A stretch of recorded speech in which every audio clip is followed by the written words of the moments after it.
Deposit, সঞ্চয়পত্র, আমার share বাজার, আমার ইনভেস্টমেন্ট, আমার ডিপোজিট, আমার এটা এটা এটা করতে করতে করতে করতে বিশাল, ধরেন একটা উদাহরণস্বরূপ বলি যে ধরেন 20 লাখ দাঁড়ালো আমার, 20 লাখ টাকা, স্বর্ণের দাম সহ ইত্যাদি সহ সবসময়।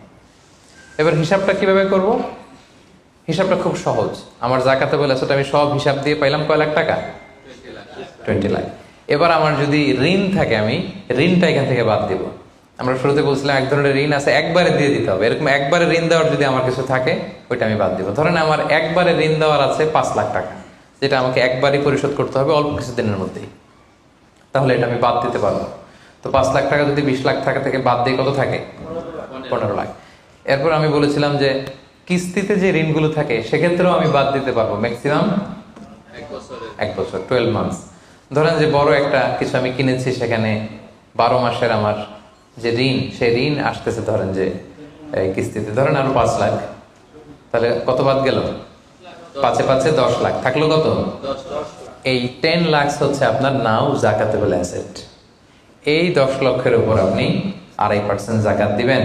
আর হিসাবটা যদি আপনি সূর্য বছর অনুযায়ী করেন তাহলে 2.58% দিবেন।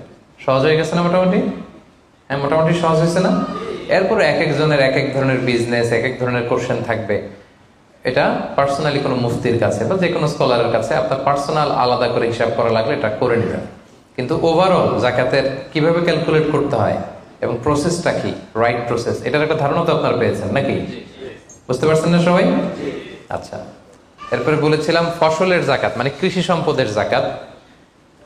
কিছু চাষ করলেই জাকাত দিতে হয় না, এটার একটা নিসাব আছে।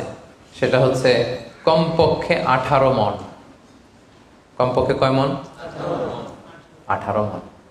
কমপক্ষে 18 মণ হইলে ফসলের জাকাত দিতে। আল্লাহ বলেন, ইয়া আইয়ুহাল্লাযীনা আমানু আনফিকু মিন তাইয়্যিবাতি মা কাসাবতুম ওয়া মিম্মা আখরাজনা লাকুম মিনাল আরদ। জমিন থেকে যেটা উৎপন্ন করে দেই এটাও আল্লাহর রাস্তায় দান করো।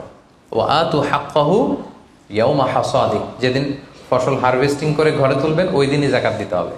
মজার ব্যাপার হচ্ছে ফসলের ক্ষেত্রে বা কৃষিজ পণ্যের ক্ষেত্রে কিন্তু 1 বছর অপেক্ষা করা লাগে না। এর আগে টাকা পয়সা, স্বর্ণালঙ্কার এগুলো 1 বছর আছে কিনা দেখতে হয়। কিন্তু যারা কৃষি কাজ করে ফসলের ক্ষেত্রে 1 বছর তো 1 বছর নাই, ফসল যেদিন কাটবেন ওই দিনই ফসলের জাকাত। তো ফসলের জাকাতের জন্য 1 বছর ওয়েট করা লাগে না। তো আপনি নিজে ধরেন ধান খাওয়ার জন্য আপনি ফসল করছেন 10 মণ, ওটার জাকাত দেওয়া লাগবে? বুঝে থাকলে উত্তর দেন। 10 মণ ধান আমি করেছি, কেন লাগবে না?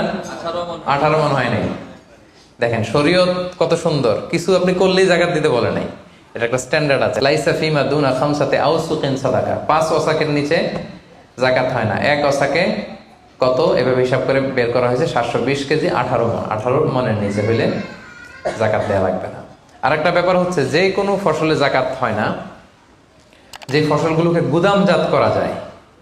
পচনশীল যদি হয় হবে না। যেমন আম রাখা যায়, কলা রাখা যায়, পেঁপে রাখা যায়, শাকসবজি রাখা যায়। রাখা যাবে হচ্ছে চাল, ডাল, গম, ভুট্টা, খেজুর, এগুলা।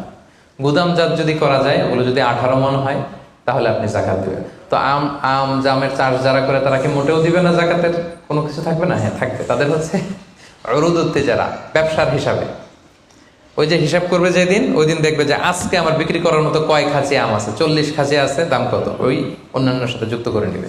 কিন্তু ফসলের দিতে হইলে কমপক্ষে 18 মণ এবং এটা গুদামজাত করা যায় এমন পণ্য হইতে হবে। কিভাবে দিব বলেন? 18 মণের বেশি করছেন, ধরেন 100 মণ হয়েছে আপনার ধানের, কিভাবে দিবেন? 2.5% দিবেন না। ফসলের জাকাতের হিসাব হচ্ছে ওশর আর নিসফে ওশর। আরবি বুঝতে যদি কষ্ট হয় সহজ করে বলি, 10% আর 5%। ফসলের জাকাত হচ্ছে ভাই 10% আর 5%। 10% আরবিতে বলে ওশর। কখন 10%? যখন এটা ইরিগেটেড ল্যান্ড হয়, আল্লাহর দেয়া বৃষ্টির পানিতে চাষ হয়ে যায়, আপনার আলাদা করে সেচ দেয়া লাগে না, আল্লাহর দেয়া বৃষ্টিতেই হয়ে যায়। এটা হচ্ছে কস্ট ফ্রি কাল্টিভেশন, আপনার খরচ টরচ নাই, আল্লাহ বৃষ্টি দিছে, ধান বুনে দিছেন, হয়ে গেছে। এটা 10% দেবেন। 100 মণ হইলে 10 মণ। আরেকটা হচ্ছে আপনার সেচ দেয়া লাগে, এটা হচ্ছে কস্ট বেসড ইরিগেট কাল্টিভেশন। আপনার সেচ দেয়া লাগে, কীটনাশক দেয়া লাগে, রাসায়নিক সার দেয়া লাগে, নিড়ানি দেয়া লাগে, এই করা লাগে সেই করা লাগে, আপনার খরচ বেশি। ওইখানে 10% না, ওখানে দেবেন কত পার্সেন্ট? 5%। 100 মন ধানে কয় মন? দেখছেন, তার মানে the more you cost the less you pay, the less you cost the more you pay. সুবহানাল্লাহ। এখন যদি বলেন হুজুর আমার তো কিছু বৃষ্টির পানিতেও হয়, আবার আমিও কিছু পানি দেই, এখন কি করবেন বলেন দেখি, কে বলতে পারে? 7.5% দিবেন? এই তো ব্যবসায়ী হইলে কি সুবিধা।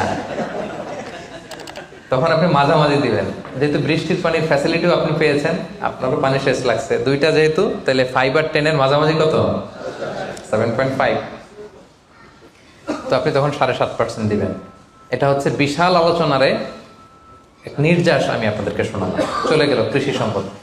এবার পশু সম্পদের জাকাত কিভাবে দিবেন?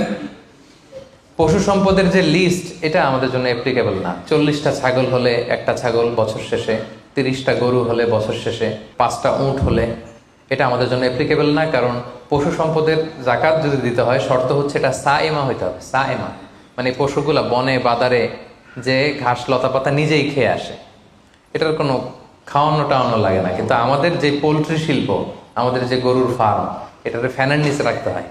অস্ট্রেলিয়ান গাভী যারা পালে দেখবেন উপরে ফ্যান, যে দারোয়ান ওর ফ্যান নাই, কিন্তু গরুর উপরে ফ্যান। কারণ এই বাতাস না খেলে ওটা বাঁচবে না, ওইটারে ইঞ্জেকশন দিতে হয়, ওইটারে এই দিতে হয়, ওইটার ভুসি খাওয়াও, ওইটারে এই খাওয়াও। তো এই পোলট্রি শিল্প, হ্যাচারি শিল্প, দুধের বিজনেস যারা করে, তাদের আসলে রাসূল সাল্লাল্লাহু আলাইহি ওয়াসাল্লাম যে পশু সম্পদের জাকাতের যে লিস্ট বলেছেন, ওইটার আওতাভুক্ত হবে না। তো তারা কি কোনো জাকাত দিবে না? দিবে। ওই যে উরুদুত্তি যারা ব্যবসায়ের পণ্য হিসেবে, আমি দুধ বিক্রি করি, সো আজকে যখন আমি হিসাব করব, আমি দেখবো যে আমার কত লিটার রেডি টু সেল, জানলাম যে 300 কেজি আজকে আমার দুধ আছে, এটা বিক্রি হবে, এটার দাম কত, এটা আমি যোগ দিয়ে দিব। জাকাতে বলে অ্যাসেট যত আছে এগুলোর সাথে যোগ দিয়ে হিসাব করবো। বুঝতে পারছেন?